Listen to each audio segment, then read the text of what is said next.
Welcome back to the Print on Demand cast. On today's show, we're talking about how to deal with angry customers. Everyone's favorite. Let's get into it.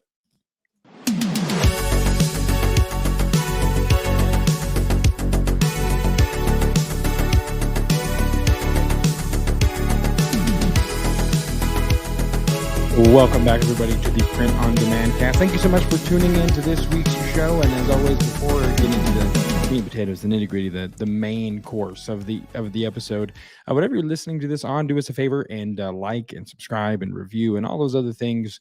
Be greatly appreciated because it helps us defeat the mystical algorithm. So, with all that to say, super looking forward to this episode and everyone's favorite topic. And joining me, as always, on today's show, co-host Travis Ross from Make Your Mark Design. Travis, how's it going, man? All right. It is it's Tuesday as we're recording this, and it's just another day, I guess. I don't know. Not a lot of craziness happened today.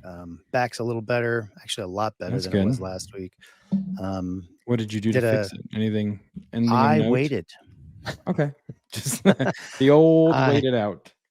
Yep. I just waited until it decided not to hurt anymore. And it still hurts a little, but I don't know, dude. It's just one of those things that I went to the chiropractor yesterday, and he made it worse, like really bad for the rest of the day, but did wake up today feeling a little better. So maybe what he did worked.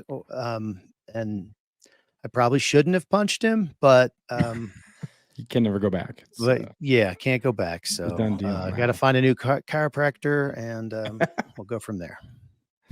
Well, best of luck in your chiropractic search. Hopefully, you're able to find another one that you can freely assault when they hurt you, and they won't kick you out or deny your business. So that's wild. Well, man, that's good to hear. Your day was good. My day was pretty standard. Nothing too crazy, but excited to dive into the episode. And actually, really, I say actually, like I'm not usually interested in the points of interest that we bring to people, but I actually am like, this is cool. I'm really excited to show people what we have for them in this week's point of interest. Point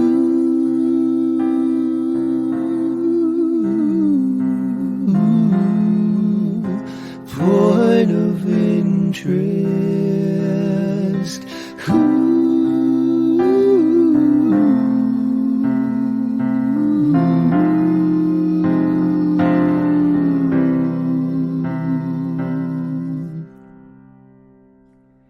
All right, Travis. This week's point of interest is something called FontCloud, which Yeah. tell us what in the world is FontCloud? It sounds amazing, and it is. It is. It is actually amazing. Pretty much everybody's heard of Creative Fabrica, and if you haven't, you need to. It's a really cool website that you can subscribe to and get all kinds of like fonts and graphics and just editable templates and mock-up templates and just all kinds of really cool, like millions and millions of files. However, they also have a lot of other things on this website, including some tools, and one of them is FontCloud. So I'm going to go ahead and share my screen here if I can figure out how to do that. How about I push that button? Hey, it worked. Oh, wait, hold on. That's the wrong one, though. Do it How again. about we do? And there we go. Boom. We got it. Podcast professionals.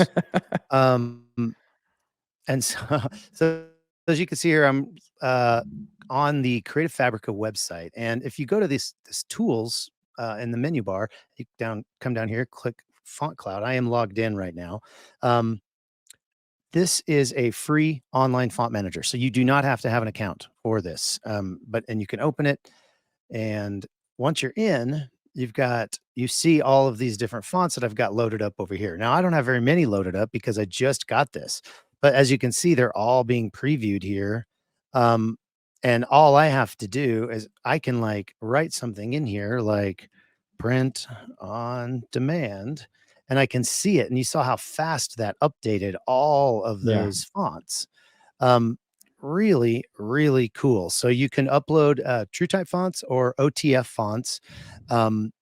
And that's it. So those are the only kinds you can, but you can, like I say, you can preview them all at once. And another cool thing about this is that you can, if you want to just like get a bunch of fonts and put them all on here and then say, okay, I really want to use this particular font, this Christmas font.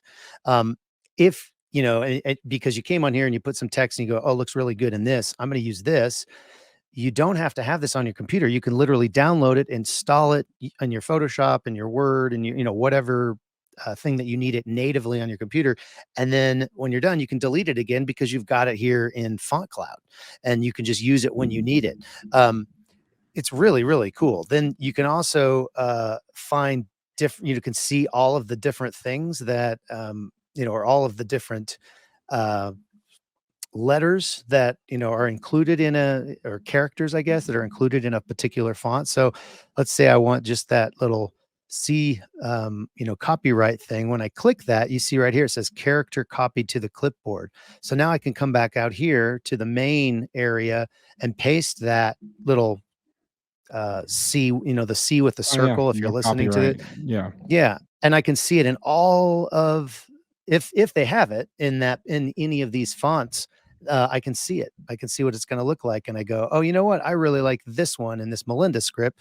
I can click in there, I can find it here, and then you know, copy yeah, that again, and then I can take that to wherever I wanna go with it. You know, I can put that in. I can literally go to my Word document and paste it in, or, you know, I can upload it to Canva, or, you know, I mean, right, there's all these different things that you can do, once you've kind of have all of your fonts in here. It's just a really, really cool tool. right. And then, you know, kind of the super amazing thing that you can do is, if you have a subscription to Creative Fabrica, you can literally just go into Creative Fabrica and start downloading fonts like a maniac. Because I mean, they have all kinds of incredible fonts that you've seen all over Etsy and all the other places. Yeah, Just in the script fonts alone, they have 78,173 results. And you can download any of these and then just literally that's drag and wild. drop them into your FontCloud, and you can see what it's going to look like, with whatever text you want to put on that T-shirt or that coffee mug or whatever design that you're doing. So, really, really, really cool tool. I'm very glad that I found it. I think you could probably see how this would benefit you, even just going in and Yeah, saying, um, kind of almost like a really quick um, designer tool. You know, if I have a yeah, phrase or something and I just want to see how a couple words look and I want to choose a font that I'm going to use, this is so easy. You know, it's such an easy thing to do. So, um, yeah, check it out. You can go to printondemandcast.com/creative fabrica to get to Creative Fabrica's page. And then once you're there, it's pretty easy. You don't have to actually pay anything. You may have to right. sign up, like create an account or something, but you won't have to pay anything. And you get, I think, 2 gigs.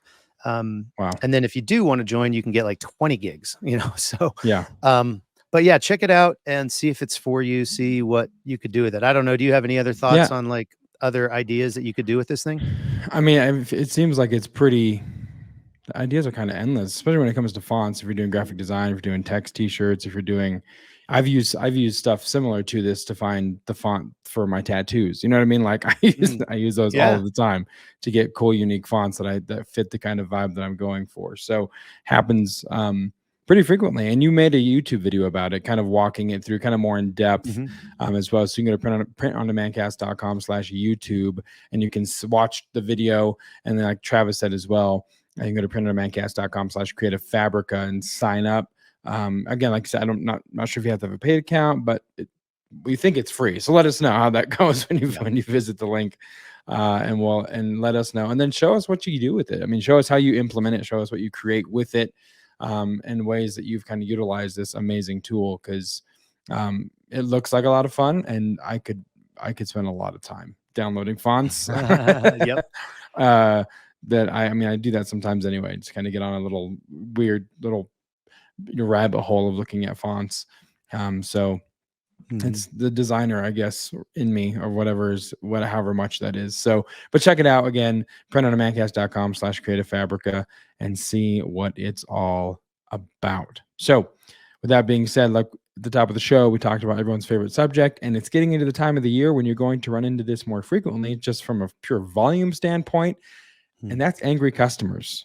And so the question is, how do you deal with them? The answer on the other side of this familiar main event bumper.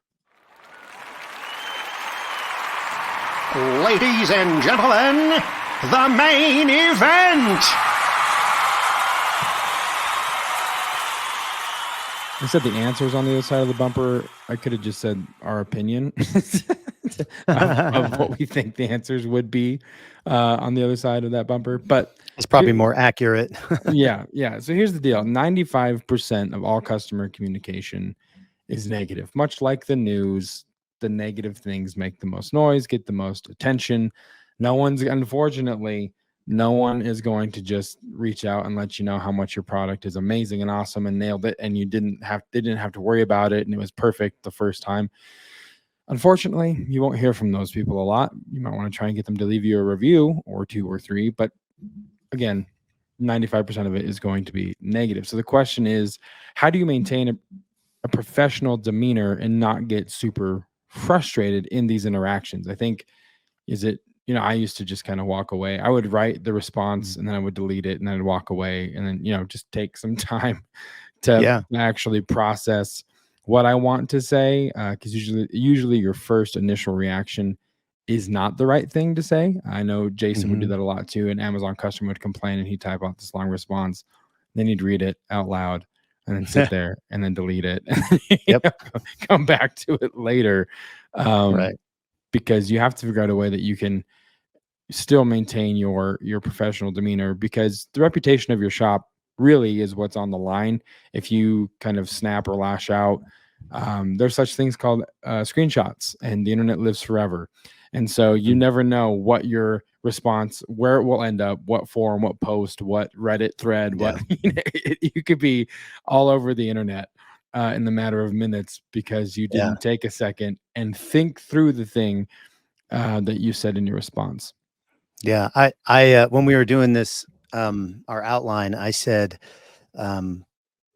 I've talked about sheep disease before, so I wasn't going to do it, but I lied, I guess, because, so sheep disease is something that my pastor, my first pastor, when I was like 19, 20, 21, kind of cut my teeth in ministry with him. And he talked about sheep disease and how you have to be careful of it as a minister, and just, and basically the idea is that, if you're the shepherd and you have a bunch of sheep, you can get bitten by the sheep and get sheep disease. And this is kind of the same thing here. This, you can get bitten, quote unquote, bitten enough, by these upset customers, by this negative communication, that you can just kind of adopt customers are stupid, customers are dumb, I hate customers. You can adopt that.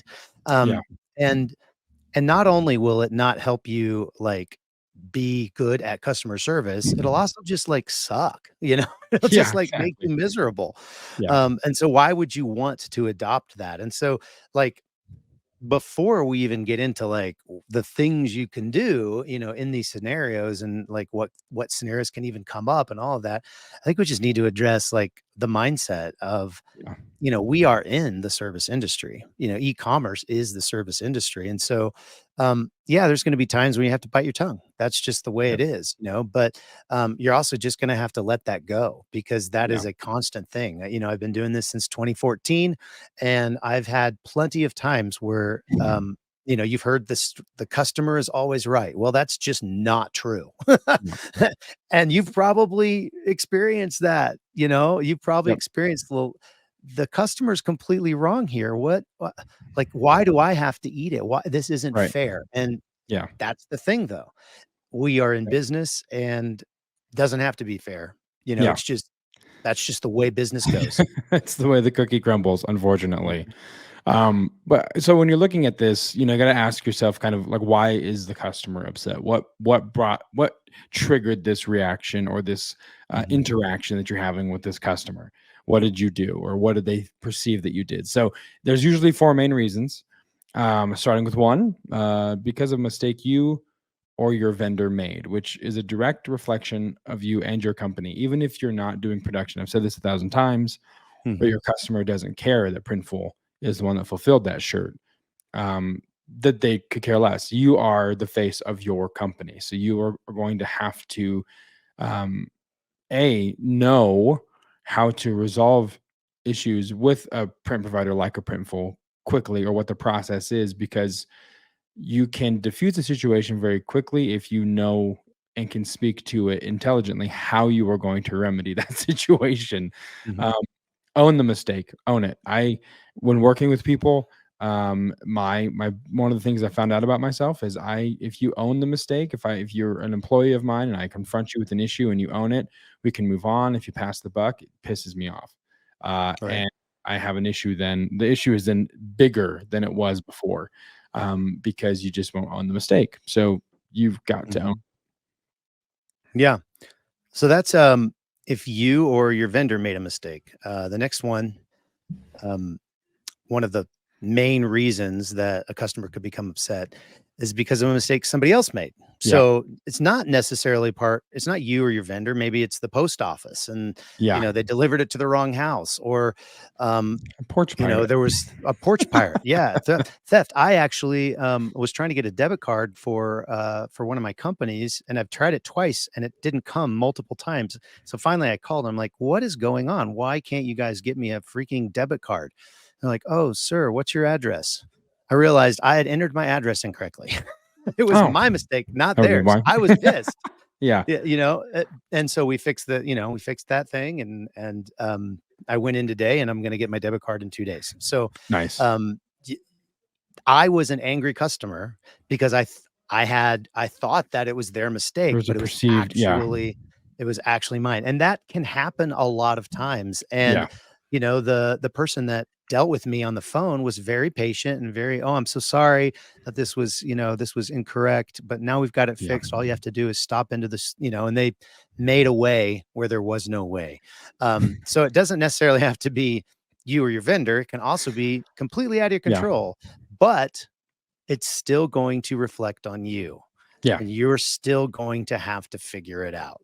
Yep. But let's keep going with the main reasons. Yeah. Number 3, because they had unrealistic expectations. So this, again, you're going to find out that a lot of this can be circumvented or prevented by effective communication on the front end, Mm. especially Okay. this one. And so, how did you communicate in your listing, in your mock-up? Did you clearly detail, or did you give them, is a gray area there, where you didn't communicate the correct expectations in the product? Did you not say that it was a Gildan when they thought it was going to be a Bella, or that Exactly. kind of thing? Like, you need to really figure out how to effectively and precisely communicate exactly what the customer can expect, so that when they get it, even if they do call you and have an unrealistic expectation that hasn't been met, you can point to your listing and say, "This is what it said in the listing." And to Travis's point, Mhm. that's just the like the debit card thing. Like, "Oh, well, you're right. That was on me. My bad." Exactly. If you guys are, I'm going to take a little quick tangent here, because if you're a subscriber to the newsletter, and you can get the newsletter printondemandcast.com, just put your email in there. Last couple of weeks, I've been sharing about the Etsy issue that's been going around the internet. A lot of people have been reporting that they've gotten shut down, and it was all Yeah. about mock-ups and all of this. And what it really, once we finally heard something back from Etsy legal, we found out that primarily what's happening is exactly what you just said, Josiah. Someone is selling a Bella canvas shirt, but they've got a Gildan Mock-up. mock-up. Right. And so the customer gets something and it's not accurately represented in the listing, and their expectations, they're not, we talked about unrealistic expectations. They Yeah. actually had realistic expectations. You created an unrealistic Yeah. expectation because you had the wrong size chart on there, or you Right. had, the wrong type of lid on your drinkware. It didn't Yeah. have a straw. And they were like, "Well, where the hell's my straw?" And they're pissed because your mock-up had a straw. Right. And so all I want to say about that is, like, this could not only create an upset customer, this could also get your account shut down. So this Yeah. is kind of a big deal here when we're talking about accurately representing on your listing exactly what you are selling, Yeah. specifically and especially when it comes to mock-ups. But Yeah. you can also put a whole lot of other good information in those descriptions that you can then reference later, as it said in the description, blah, blah, Right. blah, blah, blah. It may not, may not Yeah. fix everything, but it'll certainly help. Yeah, and it's a kind of a CYA measure more than anything for you, the Mhm. seller. And then the fourth reason, again, it kind of ties into all of this because they misread the listing or made a mistake on their end. Rare, but it still happens. But Mm. when you have those things communicated clearly in the listing, you can refer to that and you have covered your track, covered your end, your bases to know that you were as forthright and communicative and accurate as possible in Mm. your listing. Yeah. But it still might make you want to, jump off a bridge because you're just so frustrated, Yeah. again, I keep bringing it back to that. uh, you're only going to be in e-commerce for any length of time if you can shake some of this stuff off. You got to be Yeah. able to just be like, it's all Yeah. good. Water off a You duck's know, back. That whole exactly. Be a yeah. duck. Be a duck. Be a duck. Next, should that be a shirt? Be a duck at a duck. printonamadcast.com/shop. So next, what can or should you do about this particular problem that they're presenting you with? First of all, it is good and advantageous to have some basic email message templates that address Yes. each possible problem. So you can have a template for a broken damaged product. You can have a template for someone not receiving the package, but tracking shows it's delivered. You can have a template for a cancel request after production has started. So that way you can just copy paste, fill in the specifics, make it personalized, tailor it, what have you. But the bulk of it is going to stay the same, and it just saves you a lot of time. And you can know which one you're going to fire off, or your VA is going to respond with whenever those things come up. Yeah. So I was just going to read a couple Yeah. that we use just so you guys have an idea. So on Amazon and pretty much any channel, we sell a lot of mugs. And so we'll get, people that they receive a broken mug or whatever. Sometimes we'll just see a return request and in the return request, it says this was damaged. And at that point, I try to email them before they send it back. Because this one can actually save you money because if they send it back, it's on your dime. If they and if who wants a broken mug? Like, why? I don't want you to send this back. I want you to throw it in the garbage like I'm going to do when I receive it. Yeah. However, our new vendor, Guten, requires a picture of the broken mug, so they will refund it. So here's what I wrote. I said, I'm sorry your mug was, hello or hi, whoever. I'm sorry your mug was broken when you received it. We try our best to make sure they're ready to ship, but unfortunately, we can't control what happens after the post office gets them. Right. That said, we obviously don't need you to return the mug. You can just throw it away. We'd like to offer you a choice. We can certainly send you a new one, or we can just refund your order. Either way, we'll need an image of the mug to process the refund or the replacement. Let us know what you prefer and send that image so we can process everything on our end for you. Again, very sorry for the inconvenience. And that is a pretty dang good template. I catch a lot of things before they come back, so I save that return shipping. I also get images that I can then get a free replacement or refund depending on what the customer wants. And it saves me, that one template saves me a ton of money. And you can have templates, I've got a great one for they did not receive it, but it says it's delivered. And it says, let's see. I'm sorry to hear you haven't received your package. USPS delivery confirmation tracking data shows that it was delivered on, and I literally go to the tracking data and copy and paste the stuff from that. It says at the post or at the, mailbox at 7:18 or whatever AM or whatever. And then I say, please verify this is your current mailing address. I copy and paste that. And then I say, if this is the correct address, we suggest you consider pursuing the following steps. Again, Right. trying to get them to participate in this thing. Right. 1, check with other members of your household to see if anyone may have put your package aside. This happens a lot. Number 2, if you are in a Yeah. townhouse or apartment, contact the rental or sales office to see if they're holding your package. Some packages won't fit in the mailbox, so carriers will often leave packages at a manager's office for safekeeping. That has happened a lot. 3, if you receive mail in a postal locker, check with neighbors to see if your carrier used the wrong locker. Again, that's happened. 4th, call the delivery supervisor at your local post office with the tracking number, and then I paste their tracking number in there, and ask them if they can assist you further. They can speak directly with your mail carrier to verify the package was delivered and where it was left. Please let us know if none of these actions result in receiving your order. Thank you for your patience. My store. Right. Yeah. And so all of this, like, you will not believe how many times I don't hear from these people ever again. Because they do find it, next door, or they go to the rental office and the manager has it, or, whatever. There's a million different reasons that they don't contact me. But having that, it makes it so much easier for me to just get through those customer service emails and not, want to throw a small child, I don't know, over a Kick a fence. baby at I don't Kmart. know. Yeah. Exactly. Just one of those terrible, terrible, terrible things that no one wants to do. Exactly. And also, I mean, some of the templates that you send also, it can be channel dependent. There's different protocols for Etsy, Shopify, Amazon. So you'll have to kind of vet the reasons as well. And depending on the platform you're on and their policies, you can kind of curtail it or, customize it to that. Like to Travis's point, does your supplier require pictures of a damage issue or damage to issue a replacement or a refund? Make sure you include that in there. In Travis's case, Guten does require that.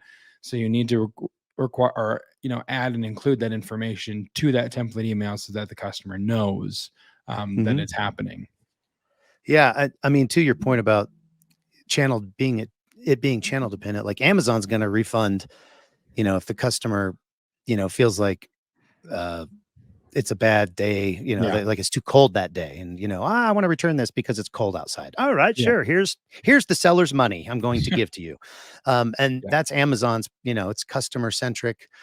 They go above and beyond to serve the customer and will refund at a, just the drop of a hat. Yeah. So if you can, like, get in between that, when they want the refund before they've sent it back, you can get, in there and like have a conversation that'll help you a lot. Like Shopify is really your own platform, and you can create your own policies and say there are no returns, or there's only a return for a broken, product with a picture. No picture, no refund. And so you can do that on Shopify. On Etsy, they can run it up the flagpole a little bit, but you can have no returns turned on Etsy. And I would, if you're doing print on demand, I would recommend that. And I would do the same thing. I'd try to put it in there, like, refund provided with valid picture of damaged item or something like that. But they're all channel dependent, and you need to know what that channel is expecting of you and what they're going to do in spite of what you do. And it like Amazon doesn't care what you do. Right. So that's kind of like just trying to figure it out as you go along.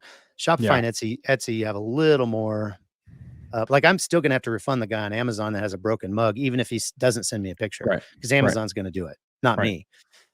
But on Etsy, maybe I don't have to. On Shopify, I definitely don't have to.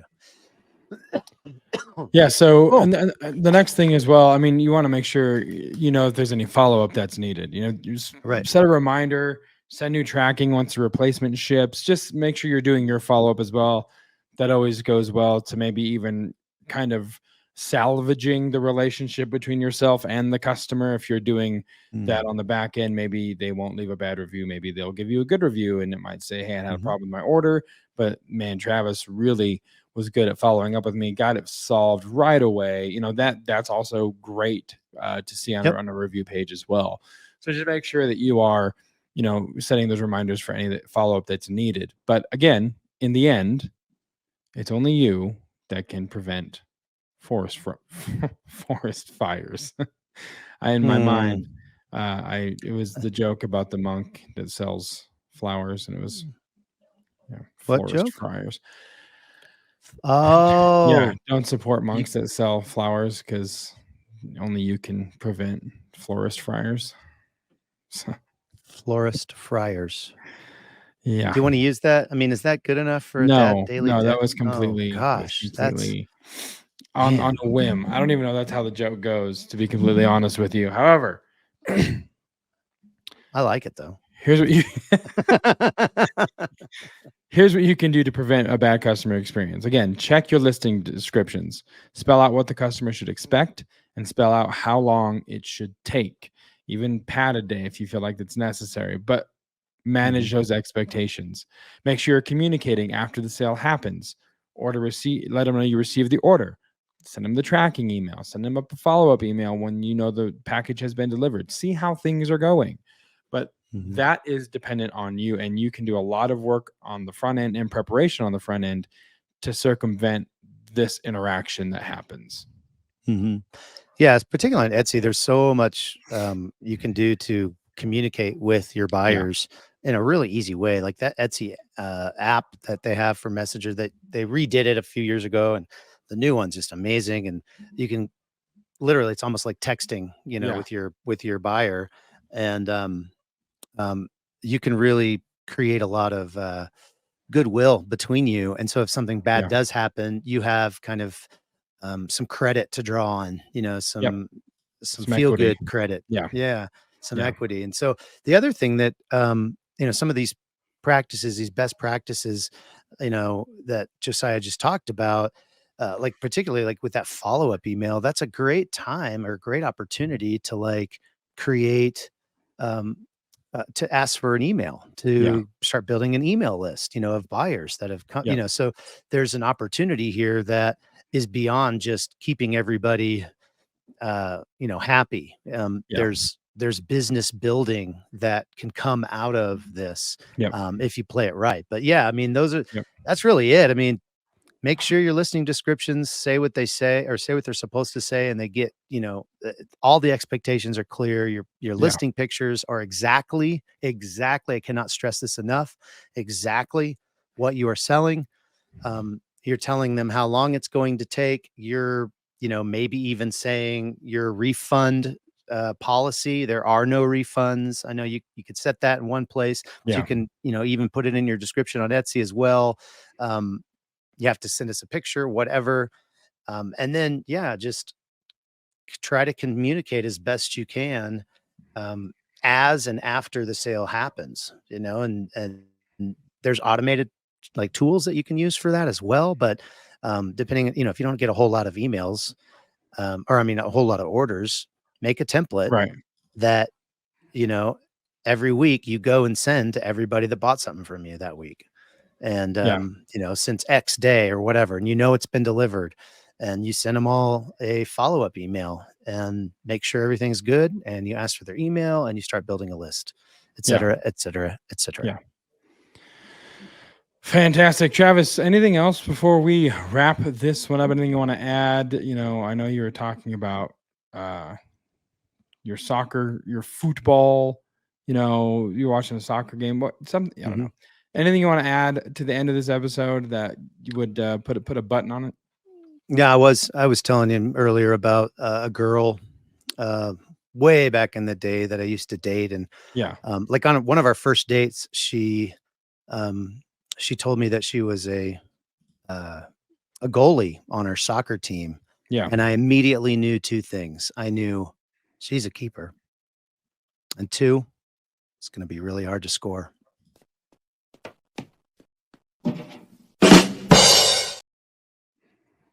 Well, there's the actual dad joke of the week this week. Yeah, that was good. It was like a double whammy. It's like one punch there. But yeah, thank you guys so much for listening to this week's show. Hopefully you got some tips and advice in how to deal with angry customers. If you have any other questions, or if you have a story you want to share about an angry customer that maybe you salvaged on the back end of it, let us know. We love hearing your story. We love hearing it, you guys. are experiencing as well out there in your business on the day to day. You can do that by joining the Facebook group, printondemandcast.com/Facebook, and joining the community. We're also on printondemandcast.com/Instagram and /YouTube. Again, go there, printondemandcast.com/YouTube, to see Travis's video in full about FontCloud and learn more about that as well. And you can go to printondemandcast.com/Creative Fabrica to check that out for yourself. Be a duck. Is it going to be a t-shirt? We don't know, but if it is, it'll be on printondemandcast.com/shop, and we'll be sure to let you all know that we've released the shirt Be a Duck. Maybe we should do like a design contest, like, someone submits the best design for a shirt that's Be a Duck. And then we'll add it to the store. That could be fun. I think that would be a great competition to suddenly just announce right now. But printondemandcast.com/shop is where you can do that. And again, printondemandcast.com, you can sign up for the weekly newsletter, get tips, tricks, tidbits, and an extra dad joke each and every week, which is what everyone wants. I know that. And as I mentioned at the top, wherever you're listening to this, if you could do us a favor and leave us a review on iTunes, you can leave a star rating and a comment. On Spotify, just a star rating. But it definitely helps us get in front of the right people and let people know that we're here, that our information is here as well. And that, if it could help someone that text the show to someone, post it to Facebook, post it to Instagram, send it to your ex feed, which used to be Twitter, or send it to your actual ex. I don't know what her business is. It's not my business, but send it to her. Also, if you subscribe to the weekly newsletter, you'll get an annual design calendar, which is actually a really super handy tool to let you know things that are coming up that you should be thinking about, holidays, occasions, that will help you get on the front end of the design game for your business. And lastly, ISS Long Beach, January. Sign up. You can go. Is it ISS? Should they just search ISS.com or Long Beach? Or I don't even know what the website is. If you search ISS Long Beach, it does come up. Yes. And it's impressionsexpo.com is what it actually is. Impressionsexpo.com. Go there, register. It's like $25 to register right now to be on the trade show floor. We want to see you guys there. We probably will have a dad joke t-shirt again. I don't know what's going to happen, but it's going to be a good time. But we'd love to see you there and interact with you guys. Last year was a lot of fun. We met a lot of great people, had a lot of good interviews, and we would love to do the same thing this year as well and to see all of you there. So with that being said, for Travis, I'm Josiah, and we'll see you next time right here on the Print on Demand cast. See ya. Hey, babe. Thanks for listening to this week's episode of the Print on Demand cast. We hope you enjoyed the Totally Tubular Show. If you've got a question or a suggestion for the show, send Travis and Josiah an email at info@printondemandcast.com. Want to be wicked nice? Take a minute to rate and review the show on iTunes or wherever you get your podcasts. And don't forget to subscribe now so you don't miss next week's episode. See you next time, for sure.